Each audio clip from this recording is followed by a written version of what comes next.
darah fasad, nanti hukum seorang ibu itu adalah istihadah, wajib sholat, wajib juga melakukan puasa. Tapi kalau untuk orang melahirkan ya secara logika kita bisa, meskipun mungkin saya dan kalian semua belum pernah mengalami, secara logikanya kalau orang setelah melahirkan ya nggak mungkin dia tuh puasa. Memang seberapa lama dua anak ini jarak lahirnya.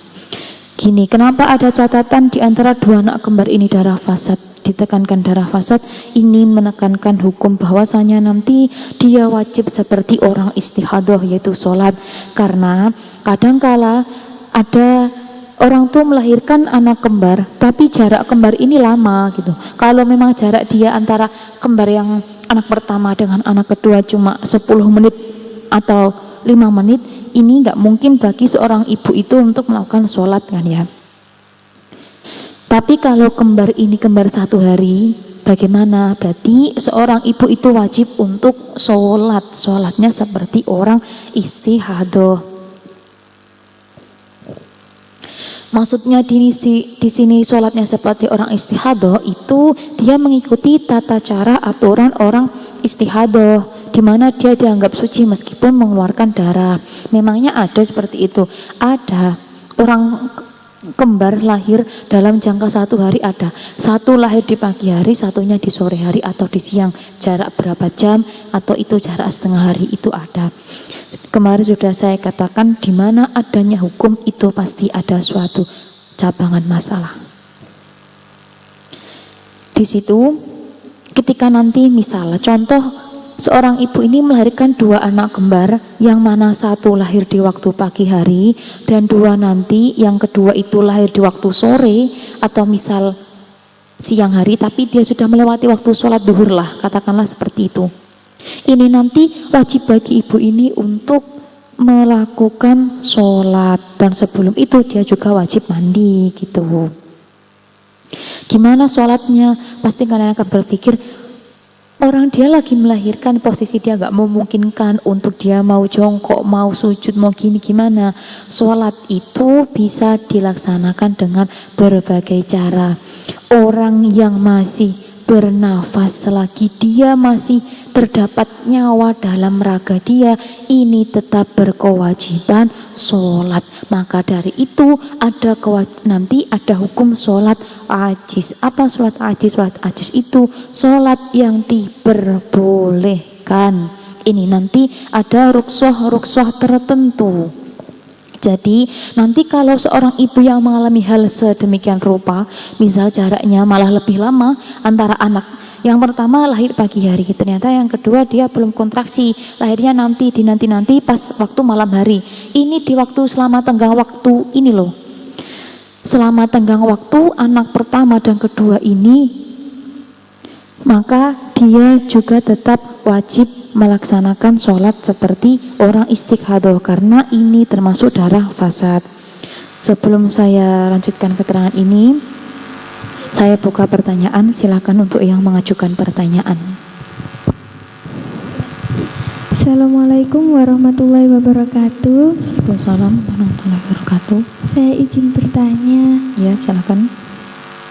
Nama saya Cahya dari Sidoarjo. Izin bertanya, Ustazah.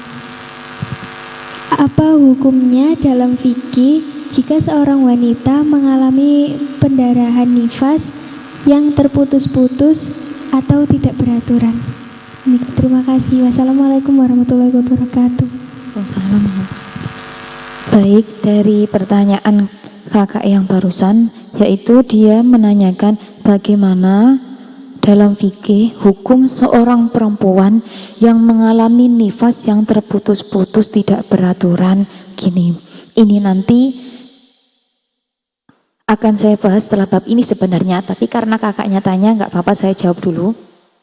Gini, kalau untuk nifas itu hampir sama seperti haid, dia ada batasnya, batas minimal, batas maksimal, dan juga nanti ada masa umum atau pada umumnya. Kalau nifas itu kan batas minimalnya kan biasanya dia mengatakan 1 tetes, atau dalam kitab itu lahdotan, masa yang sebentar. Kemudian kalau pada umumnya itu 40 hari, sedangkan pada masa maksimalnya itu 60 hari. Kalau kakak mengalami nifas yang terputus-putus tidak beraturan, semisal seperti ini, yang saya pahami dari perkataan kakaknya kan tidak beraturan dan terputus-putus, itu saya ambil contoh seperti ini. Misal kakak melahirkan di tanggal 1, kita ambil tanggal yang mudah untuk dihitung saja. Di tanggal 1 bulan Januari gitu ya, di tanggal 1 kakak melahirkan. Kemudian ini nanti kakak mengeluarkan darah sampai 15 hari. Maka darah ini disebut dengan darah nifas atau 20 hari, enaknya gitu. Ini nanti disebut darah nifas. Tapi kalau ini yang sistem nifas yang berkelanjutan ya. Kalau untuk yang tidak beraturan, misal dia mengeluarkan darah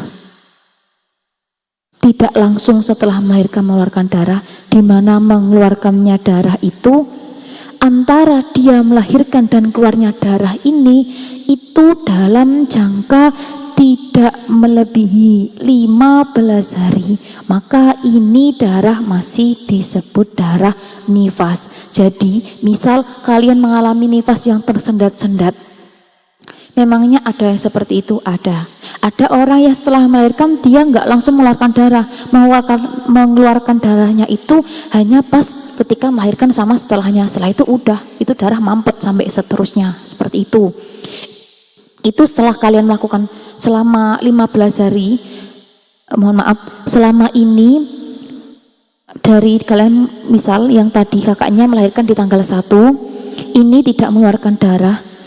Selama ini nanti jangkupannya mengeluarkan darah sama lahirnya kakak tadi tidak melebihi 15 hari, maka itu nanti disebut darah nifas. Tapi kalau misal kakak melahirkan tanggal 1, kemudian setelah melahirkan itu enggak keluar darah sama sekali sampai seterusnya, sampai tanggal 16, kemudian keluar di tanggal 17, ini bukan darah nifas, ini sudah darah haid ya. Kakak ingat yang baik, kalau nanti setelah melahirkan dan jangka keluarnya kakak melahirkan dengan darah ini kok melebihi 15 hari, ini nanti sudah darah haid bukan darah nifas. Karena apa?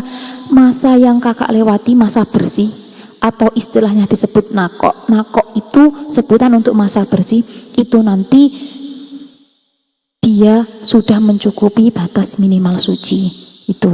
Kemudian kalau nanti kakak mengalami nifasnya ini tersendat-sendat, contoh lagi yang selanjutnya, tanggal 1 kakak mengeluarkan darah, kakak melahirkan, kemudian juga mengeluarkan darah sampai tanggal 5, lanjut setelah tanggal 5 sampai tanggal 10 itu darah berhenti, kemudian di tanggal 11 keluar lagi sampai tanggal 20.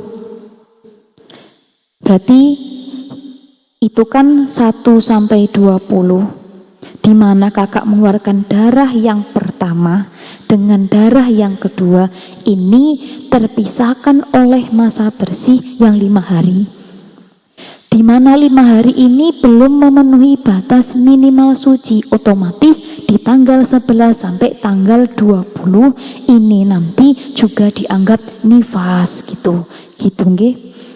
Kemudian kalau masih lanjut lagi seperti itu, tanggal 20 sampai tanggal 21 sampai 25 nggak keluar lagi, terus 25 sampai 30 keluar lagi, itu dihitung terus.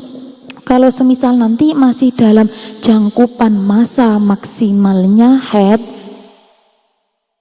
mohon maaf saya ralat, mohon maaf kalau saya sering salah.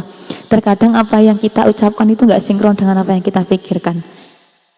Kalau nanti jangkupan darah yang kakak keluarkan selama tersendat-sendat ini belum melebihi batas maksimalnya nifas, yaitu 60 hari, otomatis kan kakak pasti menghitungkan, mengingat, mempunyai catatan belum sampai 60 hari, ini nanti berarti hitungannya masih nifas.